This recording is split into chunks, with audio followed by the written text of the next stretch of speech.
Yahdihillahu fala mudilla lah wa man yudlil fala hadiya lah. Asyhadu an la ilaha illallah wahdahu la syarika lah wa asyhadu anna Muhammadan abduhu wa rasuluh.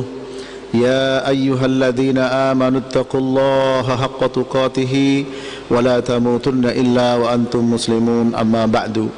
Fa inna asdaqal hadithi kitabullah wa khairal hadi hadi Muhammadin sallallahu alaihi wasallam wa syarrul umuri muhdatsatuha wa kullu muhdatsatin bid'ah wa kullu bid'atin dhalalah wa kullu dhalalatin finnar. Para jemaah sekalian dirahmati Allah, manusia satu dengan yang lain pasti saling membutuhkan, sehingga diberikan jalan keluar untuk saling memenuhi kebutuhan satu dengan yang lain dengan cara al-bai'. Tutlaq alal bai' asyira'. Bai' itu bahasa Arabnya menjual, tapi tidak ada ulama menulis kitab al-buyu' wa syira'. Al-bai' masdar tidak ada bentuk jamak, tapi karena macam-macam jual beli banyak sehingga dijamakkan dengan bai' jadi buyu', ya, sehingga bai' ini juga mengandung makna asyira'. Dan mengingat pelajaran sebelumnya, rukun jual beli arkanul bai' ada 3, ya. Yang pertama adalah as-sighah. Sighah bentuk akad, sighatul akad yang akan merubah kepemilikan barang atau uang, ya, akan merubah status kepemilikan dengan bentuk, dengan sighah, ya. Ini rukun yang pertama. Rukun yang kedua adalah yaitu apa? Al-aqidan, orang yang bertransaksi, pembeli dan penjual, ya. Rukun yang kedua pembeli dan penjual. Rukun yang ketiga adalah al-ma'qudu alaih, barang yang diperjualbelikan. Itu disebut dengan arkanul bai', rukun bai'. Sebab kalau tidak ada salah satu dari itu, tentu tidak akan terjadi yang namanya jual beli, ya.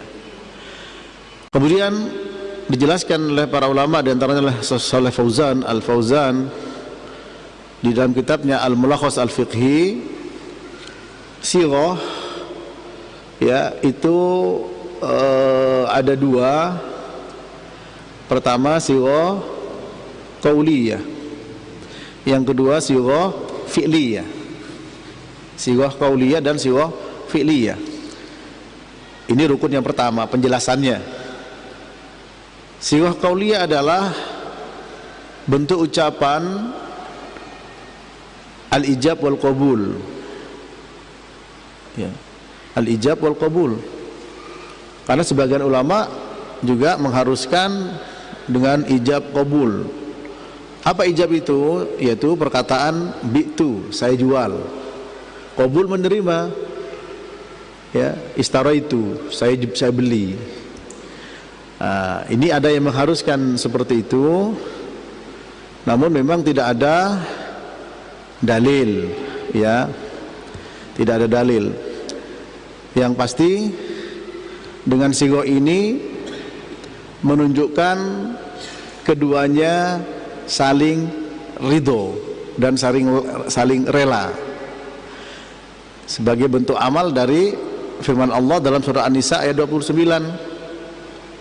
Ya ayyuhalladzina amanu la ta'kulu amwalakum bainakum bil batil illa an takuna tijaratan antaradin minkum.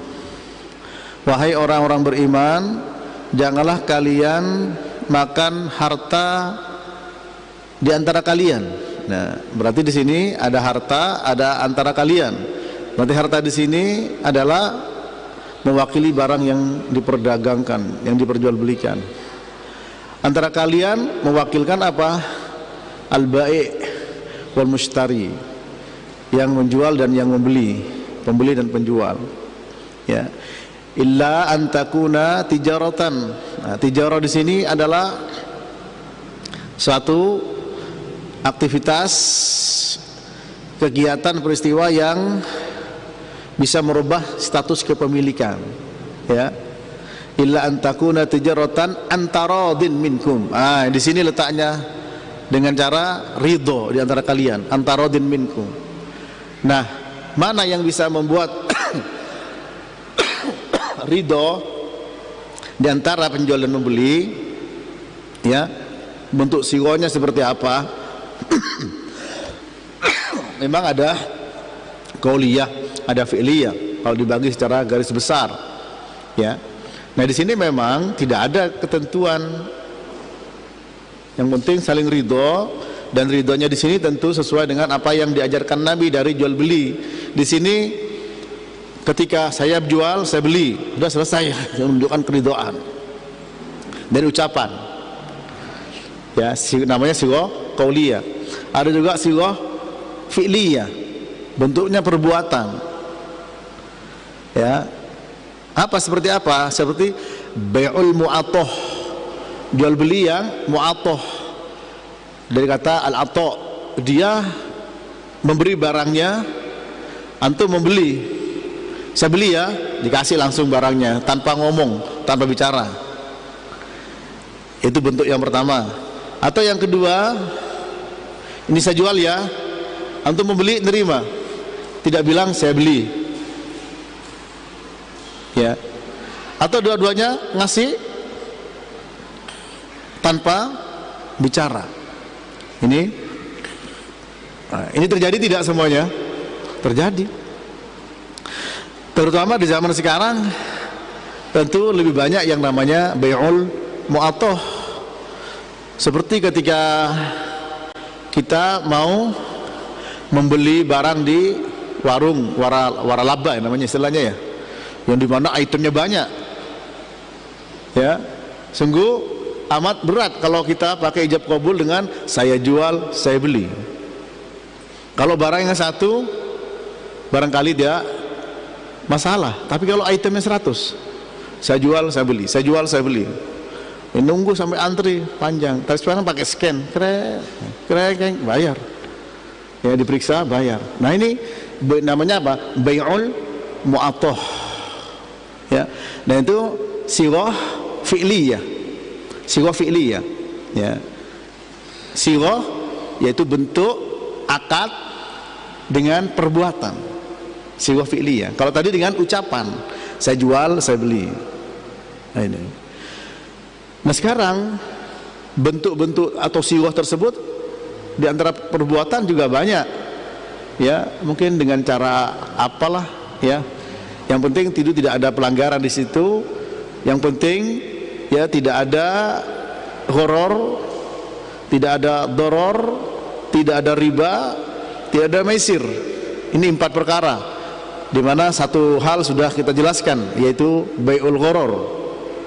Gharar itu adalah suatu akibat yang pembeli dan penjual tidak tahu apa dampak dari akad yang dia, transaksi yang dilakukan.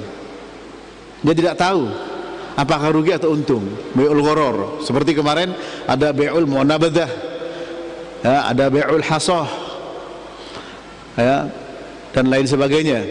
Ada bai'ul mulamasah, ya. Semua karena apa?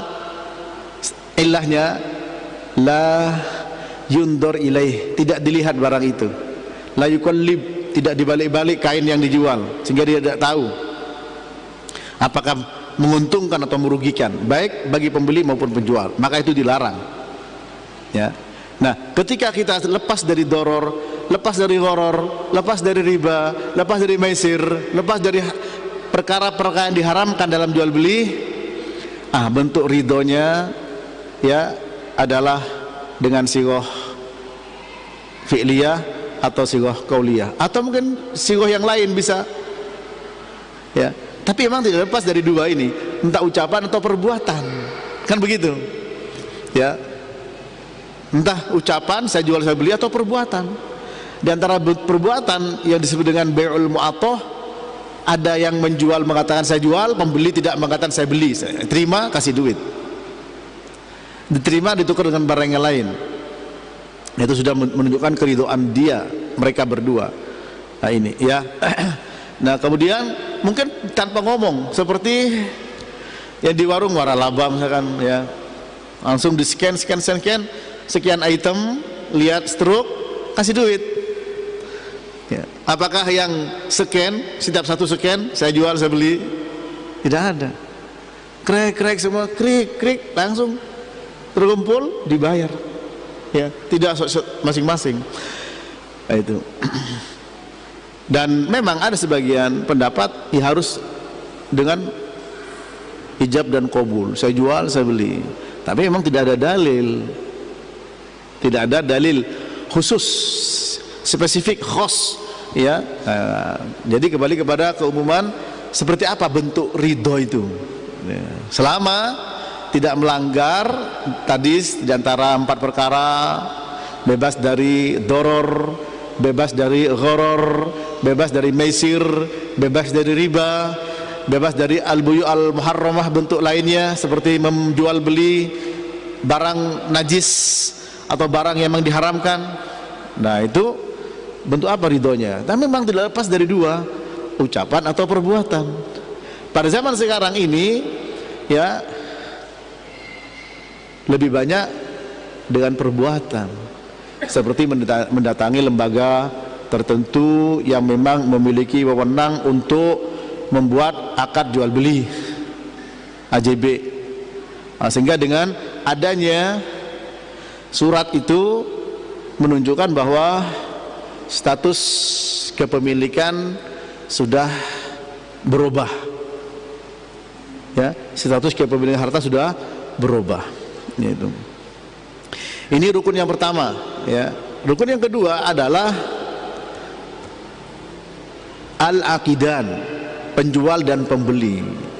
Kalau tidak ada penjual dan pembeli, yang kedua ada rukun kedua ada penjual dan pembeli. Tapi sekarang ini ada pembeli, penjualnya robot. Ini perlu ditanyakan. Seperti beli minuman yang di kotak itu kan robot, terus tinggal masukin duit ya, itu dibaca oleh komputer. Nah sekarang misalkan duit yang dimasukkan bukan duit beneran, dia bisa apa robot bisa komplain. Ini perlu sesuatu yang memang didiskusikan, dicari fatwa ulama bagaimana hal tersebut, karena memang rukunnya tidak terpenuhi di sini. Ada penjual, tidak ada pembeli, karena tidak mungkin terjadi jual beli kecuali ada penjual dan pembeli ya. Kemudian apa syarat penjual dan pembeli? Syarat pertama adalah at-taradhi minhuma ya, keridhaan, kerelaan dari keduanya, kerelaan. Sehingga apa? Tidak boleh masing-masing dipaksa di dalam menjual dan membeli ya, karena sudah jelas dalam surah An-Nisa 29, illa antakuna tijaratan antarodin ya, minkum. Soalnya dengan cara jual beli ya, dengan apa? Dengan kerelaan dari kalian itu. Kerelaan antara penjual dan pembeli, sehingga tidak boleh dipaksa pembeli atau penjual. Pertanyaannya, apakah ada orang dipaksa untuk menjual barangnya? Mungkin tidak. Mungkin orang dipaksa untuk membeli barangnya, mungkin. Nah kalau memang mungkin, maka itu tidak sah karena syarat itu harus ada. Kalau syarat tidak ada, maka tidak sah jual beli ya. Sebagaimana juga Nabi bersabda, innamal bai'u antaradin, sesungguhnya jual beli itu harus dengan keridhaan. Rawahu Ibnu Majah. Yang kedua, penjual membeli syaratnya adalah an yakuna jaizat tasarruf ya, jaizat tasarruf, dibolehkan untuk membelanjakan barang ya. Dibolehkan untuk membelanjakan barang. Baik membelanjakan di sini adalah menggunakan, membeli, memberi, ya. Dia punya hak untuk at-tasarruf. Tasarruf maknanya luas, membelanjakan, memberi barang kepada orang, menggunakannya. Nah, itu masuk apa? Jaiz at-tasarruf. Ya. Sehingga apa? Dengan demikian orang yang jaiz at-tasarruf adalah orang yang hur, orang yang merdeka. Ya. Yang kedua orang yang mukallaf. Mukallaf itu yang sudah akil baligh, ya. Rasyid, ya, yaitu sudah balik. Sebagaimana yang terdapat dalam firman Allah, ya, yaitu dalam surat An-Nisa ayat 5 sampai 6. Ya, wala tu'tus sufaha'a amwalakum allati ja'alallahu lakum qiyaman warzuqhum fiha waqsuhum wa qulu lahum qawlan ma'rufa. Jangan berikan oleh kalian harta kalian kepada sufaha. Siapa sufaha itu? Para ulama menjelaskan di antaranya adalah as-sobi, anak kecil. Ya, berarti dia belum balik. Dan juga an-nisa. Ya, intinya di sini safih itu orang yang tidak bisa mengelola harta dengan benar, dengan baik dan benar. Ya, dia tidak bisa membedakan rugi dan untung. Dia tidak bisa membedakan mana yang membahayakan dirinya atau juga membahayakan orang lain, sufaha. Oleh sebab itu pada ayat berikutnya adalah apa? Ya, wa batarul yatama hatta idza balagun nikah. Ya, fa in anastu minhum rusydan fadfa'u ilaihim amwalahum. Ujilah anak-anak yatim itu sampai mereka usia sudah an-nikah, itu sudah balik, ya. Kalau sudah balik mereka, silakan berikan hartanya. Nah, ini ayat An-Nisa, surat An-Nisa ayat 5 dan 6 ini menjadi dalil, ya, siapa yang boleh menggunakan harta, baik menjual, membeli, memakai dan lain sebagainya, disebut dengan jaizut tasarruf, ya. Sehingga anak kecil tidak boleh, orang gila juga tidak boleh, budak harus izin dengan tuannya. Nah, sekarang terkait dengan anak kecil, ya, para ulama memang ada pandangan yang berbeda. Ya, ada yang mengatakan tidak boleh secara mutlak, terutama yang mumayyiz. Ya, ada yang mengatakan mumayyiz boleh tapi dengan seizin walinya. Ada yang mengatakan boleh kalau untuk urusan yang sepele. Nah, ini.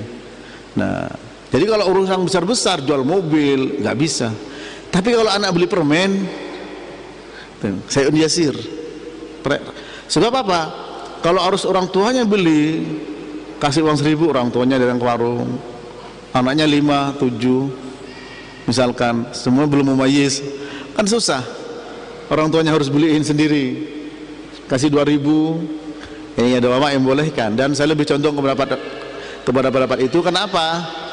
Sebagaimana kaidah mengatakan, kalau ini kan sulit dia, betul tidak? Misalkan ya antum harus beliin jajanan, masa telepon dari kantor pulang dulu? Kan tidak mungkin. Ibunya di dapur, cuman uang 1.000, 2.000. Nah, yasir, perkara yang remeh di sini kecil, berapa batasannya? Ulama mengatakan balik kepada uruf, pada uruf, ya. Seperti apa di tempat itu menganggap asyai al-yasir. Yang pasti ketika pendapat mengharuskan dengan seizin walinya, itu berat, ya. Meskipun sekarang juga mudah, bisa WA ke warung itu bisa, ya. Tapi harus datang sendiri walinya beli, ibunya atau bapaknya atau kakaknya, itu akan menyusahkan. Maka di sini al-masyaqqah tajlibut taisir. Saya lebih condong kepada pendapat tersebut. Ya, al-masyaqqah tajlibut taisir. Kemudian juga masalah asy-syai' al-haqir, asy-syai' al-yasir, remeh. Itu ya seperti yang pernah saya sampaikan, Nabi dapat kurma, ya, mendapatkan kurma. Beliau mengatakan, seandainya aku tahu ini bukan barang zakat, aku makan. Nah, berarti barang temuan yang remeh sebutir kurma. Tapi Nabi khawatir itu harta zakat, karena Nabi dan keluarganya tidak makan harta dari sedekah, dari hadiah boleh. Ulama juga menyebutkan hadis tersebut terkait dengan penemuan barang yang sifatnya remeh, sehingga tidak perlu ditunggu setahun, ya, tidak perlu tunggu setahun, tidak perlu diumumkan, silakan diambil. Nah sekarang berapa yang dianggap remeh? Nemu duit 1 juta remeh? Tidak, saya pikir. Ya, yang kehilangan duit 1 juta ya bisa nggak tidur, ya, masih kepikiran. Tapi kalau duit 5.000, apakah orang hilang stres? 10.000, kembali pada uruf sebesar mana. Nah berarti kalau gitu, kalau kita beli, anak-anak beli permen, beli jajanan yang barangkali harganya memang termasuk harga yang kecil, masih cenderung kepada pandangan yang membolehkan. Karena kalau tidak akan memberatkan. Al-masyaqqah tajlibut taisir. Sesuatu yang berat bisa membawa kepada kemudahan. Itu ya. Ini sehingga untuk anak kecil, ya, apalagi yang mumayyiz, untuk barang-barang yang remeh-temeh gak ada masalah. Tapi kalau anak kecil suruh beli motor, anak kecil suruh beli handphone, ya nggak bisa, nggak boleh, ya. Wala tu'tu sufaha amwalakum, jangan kalian berikan harta kalian pada sufaha. Safi itu belum bisa memikir dengan objektif, merugikan atau menguntungkan dan seterusnya, ya. Kemudian yang ketiga syarat bagi penjual dan pembeli adalah an yakuna malikan lil ma'qudi alaih, ya, dia pemilik sah barang dagangan tersebut, pemilik sah atau yang mewakili. Nah ini biasanya kalau yang mewakili urufnya pakai apa? Surat kuasa. Surat kuasa membeli atau surat kuasa menjual. Nah ini surat kuasa membeli. Sebenarnya kaidah-kaidah dasar dalam agama kita terkait dengan jual beli, ya, sudah sesuai dengan apa? Konsep-konsep modern. Kalau konsep-konsep modern sekarang, mereka melakukan hal tersebut berdasarkan pengalaman, berubah dan berubah, ya. Hadis, ayat atau hadis menjelaskan kepada kita, kemudian disesuaikan dengan perkembangan dari praktek jual beli, ya. Dan yang haram tetap haram, tidak akan bisa merubah yang haram jadi halal, ya. Yang halal seperti apa dan bagaimana prakteknya, ya, selama konsep-konsep dasarnya mengikuti konsep-konsep perekonomian dalam Islam, tidak bertentangan, maka al-aslu fil muamalah al-ibahah. Hukum asal muamalah adalah boleh, ya, hukum asal muamalah adalah boleh, ya. Hal ini, ya, yang terkait dengan masalah syarat penjual pembeli adalah, atau terutama penjual, ya, dia pemilik sah barang itu, termasuk pemilik sah barang yang mau ditukar atau duit yang dimiliki, kan itu, duit yang dimiliki.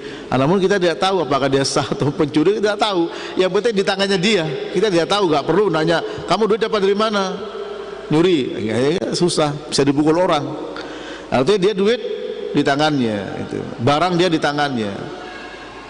Karena hal ini terjadi, la tabi' ma laysa indak, ketika Nabi mengatakan jangan jual barang bukan milikmu, itu terjadi ketika apa? Ketika ada sahabat datang kepada Nabi dan bertanya terkait dengan barang dagangan, ya, barang dagangannya.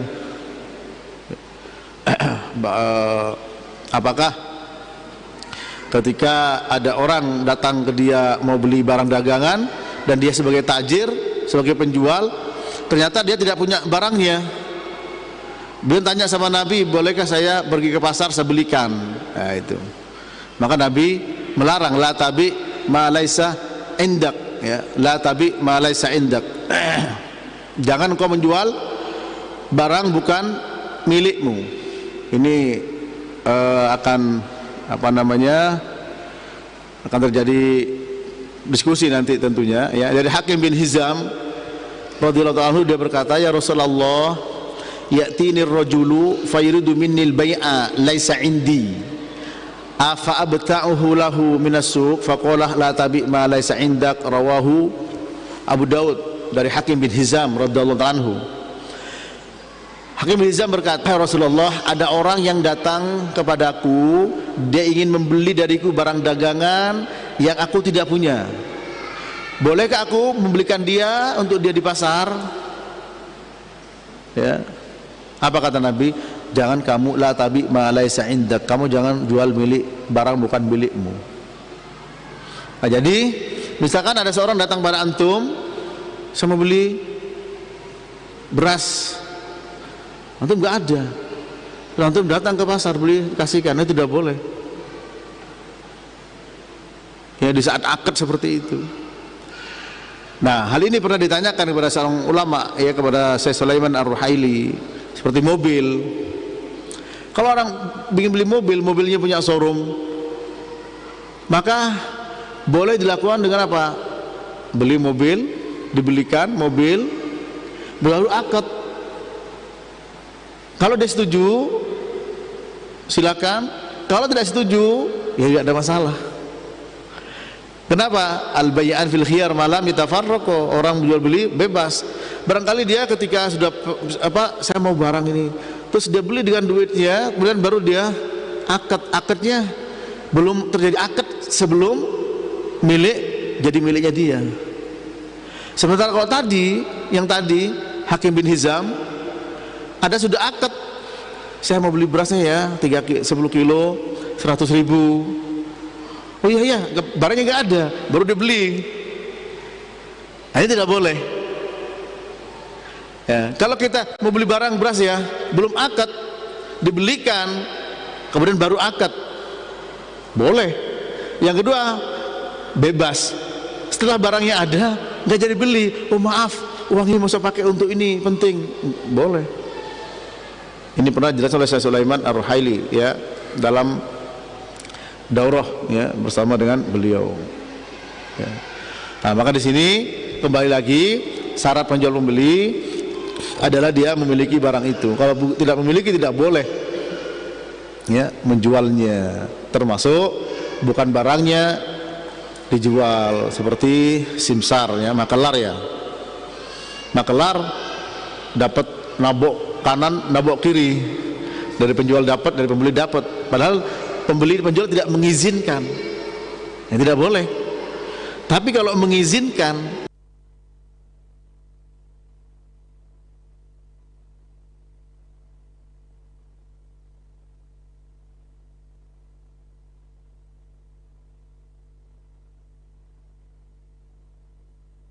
menjual barang, kemudian dia sudah menentukan margin dari penjualan, ya, sehingga ketika ada orang ingin menjual barang dia dengan harga yang tidak ditentukan, di luar yang ditentukan oleh produsen komplain tidak? Ada tidak produsen komplain? Ada, iya, karena bisa merusak harga pasar, sementara tidak punya ikut memiliki barang itu, ya. Ini para jamaah. Nah, kecuali barang sudah dibeli dari dia, terus sudah mau dijual, terserah dia, ya, terserah dia. Tapi barang bukan milik dia, terus apalagi belum minta izin pun harus sesuai dengan yang memberikan izin. Oleh karena itu, ya, kalau ingin lepas dari tidak menjual bukan miliknya, boleh jadi wakil dari produsen, wakil dari konter, misalkan wakil dari sebuah perusahaan, sehingga dia tahu, kita tahu dengan syarat-syarat ditentukan oleh perusahaan tersebut. Ya, ini hadis ini terkait dengan Hakim bin Hizam.